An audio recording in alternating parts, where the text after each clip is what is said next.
صلوا علیہ وآلہ۔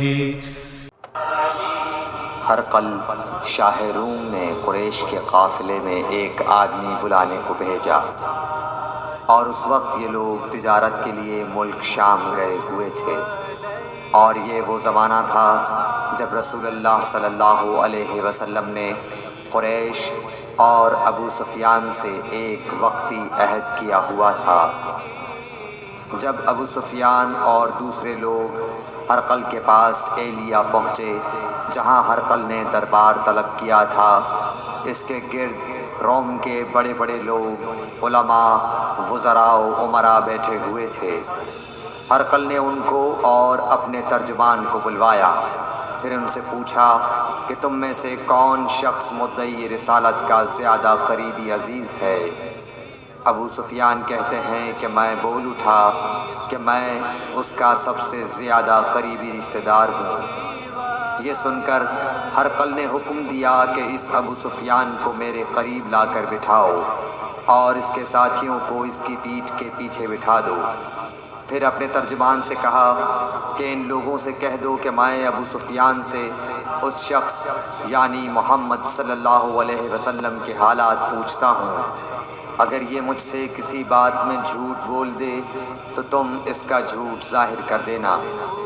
ابو سفیان کا قول ہے کہ خدا کی قسم اگر مجھے یہ غیرت نہ آتی کہ یہ لوگ مجھ کو جھٹلائیں گے تو میں آپ صلی اللہ علیہ وسلم کی نسبت ضرور غلط گوئی سے کام لیتا۔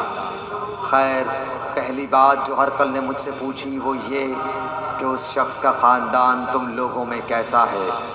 میں نے کہا وہ تو بڑے اونچے عالی نسب والے ہیں۔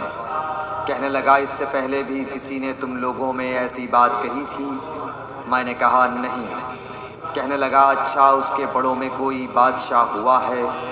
میں نے کہا نہیں۔ پھر اس نے کہا بڑے لوگوں نے اس کی پیروی اختیار کی ہے یا کمزوروں نے؟ میں نے کہا نہیں، کمزوروں نے۔ پھر کہنے لگا اس کے تابعدار روز بڑھتے جاتے ہیں یا کوئی ساتھی پھر بھی جاتا ہے؟ میں نے کہا نہیں۔ کہنے لگا کیا اپنے اس دعویٰ نبوت سے پہلے کبھی کسی بھی موقع پر اس نے جھوٹ بولا ہے؟ میں نے کہا نہیں، اور اب ہماری اس سے صلح کی ایک مقررہ مدت ٹھہری ہوئی ہے، معلوم نہیں وہ اس میں کیا کرنے والا ہے۔ ابو سفیان کہتے ہیں میں اس بات کے سوا اور کوئی جھوٹ اس گفتگو میں شامل نہ کر سکا۔ ہرقل نے کہا کیا تمہاری اس سے کبھی لڑائی بھی ہوئی ہے؟ ہم نے کہا کہ ہاں۔ بولا پھر تمہاری اور اس کی جنگ کا کیا حال ہوتا ہے؟ میں نے کہا لڑائی ڈول کی طرح ہے، کبھی وہ ہم سے میدان جنگ جیت لیتے ہیں اور کبھی ہم ان سے جیت لیتے ہیں۔ ہرقل نے پوچھا وہ تمہیں کس بات کا حکم دیتا ہے؟ میں نے کہا وہ کہتا ہے کہ صرف ایک اللہ ہی کی عبادت کرو، اس کا کسی کو شریک نہ بناؤ، اور اپنے باپ دادا کی شرک کی باتیں چھوڑ دو، اور ہمیں نماز پڑھنے، سچ بولنے، پرہیزگاری اور صلہ رحمی کا حکم دیتا ہے۔ یہ سب سن کر پھر ہرقل نے اپنے ترجمان سے کہا کہ ابو سفیان سے کہہ دے کہ میں نے تم سے اس کا نسب پوچھا تو تم نے کہا کہ وہ ہم سے عالی نسب ہے، اور پیغمبر اپنی قوم میں عالی نسب ہی بھیجے جایا کرتے ہیں۔ میں نے تم سے پوچھا کہ دعویٰ نبوت کی یہ بات تمہارے اندر اس سے پہلے کسی اور نے بھی کہی تھی؟ تو تم نے جواب دیا کہ نہیں۔ تب میں نے اپنے دل میں کہا کہ اگر یہ بات اس سے پہلے کسی اور نے کہی ہوتی تو میں سمجھتا کہ اس شخص نے بھی اسی بات کی تقلید کی ہے جو پہلے کہی جا چکی ہے۔ میں نے تم سے پوچھا کہ اس کے بڑوں میں کوئی بادشاہ بھی گزرا ہے تو تم نے کہا کہ نہیں۔ تو میں نے دل میں کہا کہ ان کے بزرگوں میں سے کوئی بادشاہ ہوا ہوگا تو کہہ دوں گا کہ وہ شخص اس بہانے اپنے آباء و اجداد کی بادشاہت اور ان کا ملک دوبارہ حاصل کرنا چاہتا ہے۔ اور میں نے تم سے پوچھا کہ اس بات کے کہنے یعنی پیغمبری کا دعویٰ کرنے سے پہلے تم نے کبھی اس کو دروغ گوئی کا الزام لگایا ہے؟ تم نے کہا کہ نہیں۔ تو میں نے سمجھ لیا کہ جو شخص آدمیوں کے ساتھ دروغ گوئی سے بچے وہ اللہ کے بارے میں کیسے جھوٹی بات کہہ سکتا ہے۔ اور میں نے تم سے پوچھا کہ بڑے لوگ اس کے پیرو ہوتے ہیں یا کمزور آدمی؟ تم نے کہا کمزوروں نے اس کی اتباع کی ہے۔ تو دراصل یہی لوگ پیغمبروں کے متبعین ہوتے ہیں۔ اور میں نے تم سے پوچھا کہ اس کے ساتھی بڑھ رہے ہیں یا کم ہو رہے ہیں؟ تم نے کہا کہ وہ بڑھ رہے ہیں، اور ایمان کی کیفیت یہی ہوتی ہے حتیٰ کہ وہ کامل ہو جاتا ہے۔ اور میں نے تم سے پوچھا کہ آیا کوئی شخص اس کے دین سے ناخوش ہو کر مرتد بھی ہو جاتا ہے؟ تم نے کہا نہیں۔ تو ایمان کی خاصیت بھی یہی ہے، جن کے دلوں میں اس کی مسرت رچ بس جائے وہ اس سے لوٹا نہیں کرتے۔ اور میں نے تم سے پوچھا کہ آیا وہ کبھی عہد شکنی کرتے ہیں؟ تم نے کہا نہیں۔ پیغمبروں کا یہی حال ہوتا ہے، وہ عہد کی خلاف ورزی نہیں کرتے۔ اور میں نے تم سے کہا کہ وہ تم سے کس چیز کے لیے کہتے ہیں؟ تم نے کہا کہ وہ ہمیں حکم دیتے ہیں کہ اللہ کی عبادت کرو، اس کے ساتھ کسی کو شریک نہ ٹھہراؤ، اور تمہیں بتوں کی پرستش سے روکتے ہیں، سچ بولنے اور پرہیزگاری کا حکم دیتے ہیں۔ لہٰذا اگر یہ باتیں جو تم کہہ رہے ہو سچ ہیں تو ان قریب وہ اس جگہ کا مالک ہو جائے گا کہ جہاں میرے یہ دونوں پاؤں ہیں۔ مجھے معلوم تھا کہ وہ پیغمبر آنے والا ہے، مگر مجھے یہ معلوم نہیں تھا کہ وہ تمہارے اندر ہوگا۔ اگر میں جانتا کہ اس تک پہنچ سکوں گا تو اس سے ملنے کے لیے ہر تکلیف گوارا کرتا۔ اگر میں اس کے پاس ہوتا تو اس کے پاؤں دھوتا۔ ہرقل نے رسول اللہ صلی اللہ علیہ وسلم کا وہ خط منگایا جو آپ نے وحیہ کلبی رضی اللہ تعالیٰ عنہ کے ذریعے حاکم بصرہ کے پاس بھیجا تھا، اور اس نے وہ ہرقل کے پاس بھیج دیا تھا۔ پھر اس کو پڑھا تو اس میں لکھا تھا، اللہ کے نام کے ساتھ جو نہایت مہربان اور رحم والا ہے۔ اللہ کے بندے اور اس کے پیغمبر محمد صلی اللہ علیہ وسلم کی طرف سے یہ خط ہے شاہ روم کے لیے۔ اس شخص پر سلام ہو جو ہدایت کی پیروی کرے۔ اس کے بعد میں آپ کے سامنے دعوت اسلام پیش کرتا ہوں۔ اگر آپ اسلام لے آئیں گے تو دین و دنیا میں سلامتی نصیب ہوگی، اللہ آپ کو دوہرا ثواب دے گا، اور اگر آپ میری دعوت سے روگردانی کریں گے تو آپ کی رعایا کا گناہ بھی آپ ہی پر ہوگا۔ اور اے اہل کتاب، ایک ایسی بات پر آ جاؤ جو ہمارے اور تمہارے درمیان یکساں ہے، وہ یہ کہ ہم اللہ کے سوا کسی کی عبادت نہ کریں اور کسی کو اس کا شریک نہ ٹھہرائیں، اور نہ ہم میں سے کوئی کسی کو خدا کے سوا اپنا رب بنائے۔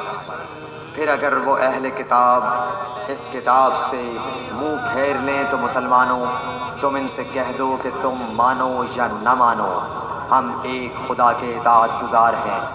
ابو سفیان کہتے ہیں، جب ہرقل نے جو کچھ کہنا تھا کہہ دیا اور خط پڑھ کر فارغ ہوا تو اس کے ارد گرد بہت شور و غوغا ہوا، بہت سی آوازیں اٹھیں اور ہمیں باہر نکال دیا گیا۔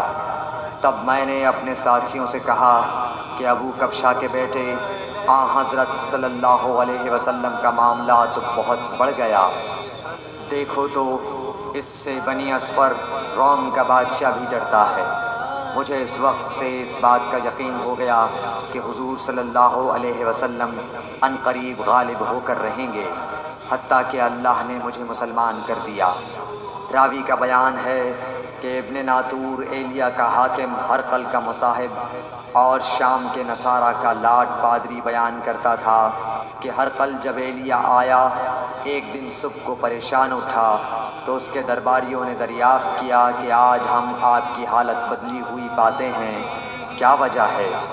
ابن ناطور کا بیان ہے کہ ہرقل نجومی تھا، علم نجوم میں وہ پوری مہارت رکھتا تھا۔ اس نے اپنے ہم نشینوں کو بتایا کہ میں نے آج رات ستاروں پر نظر ڈالی تو دیکھا کہ ختنہ کرنے والوں کا بادشاہ ہمارے ملک پر غالب آ گیا ہے۔ بھلا اس زمانے میں کون لوگ ختنہ کرتے ہیں؟ انہوں نے کہا کہ یہود کے سوا کوئی ختنہ نہیں کرتا، سو ان کی وجہ سے پریشان نہ ہوں۔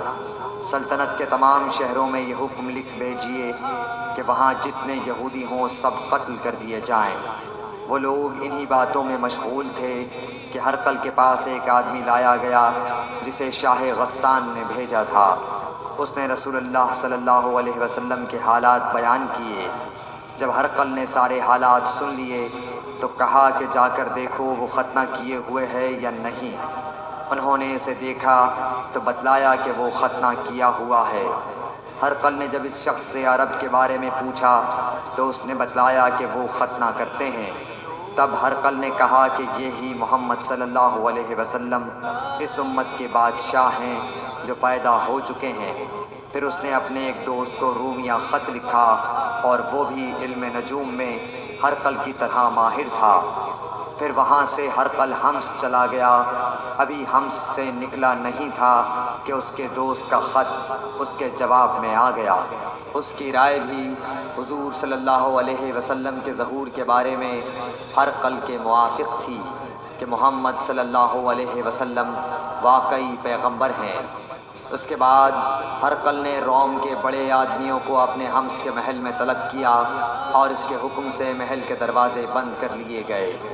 پھر وہ اپنے خاص محل سے باہر آیا اور کہا، اے روم والو، کیا ہدایت اور کامیابی میں کچھ حصہ تمہارے لیے بھی ہے؟ اگر تم اپنی سلطنت کی بقا چاہتے ہو تو پھر اس نبی صلی اللہ علیہ وسلم کی بیعت کر لو اور مسلمان ہو جاؤ۔ یہ سننا تھا کہ پھر لوگ وحشی گدھوں کی طرح دروازوں کی طرف دوڑے مگر انہیں بند پایا۔ آخر جب ہرقل نے اس بات سے ان کی یہ نفرت دیکھی اور ان کے ایمان لانے سے مایوس ہو گیا تو کہنے لگا کہ ان لوگوں کو میرے پاس لاؤ۔ جب وہ دوبارہ آئے تو اس نے کہا، میں نے جو بات کہی تھی اس سے تمہاری دینی پختگی کی آزمائش مقصود تھی، سو وہ میں نے دیکھ لی۔ تب یہ بات سن کر وہ سب کے سب اس کے سامنے سجدے میں گر پڑے اور اس سے خوش ہو گئے۔ بالآخر ہرقل کی آخری حالت یہی رہی۔ صحیح بخاری حدیث نمبر 7۔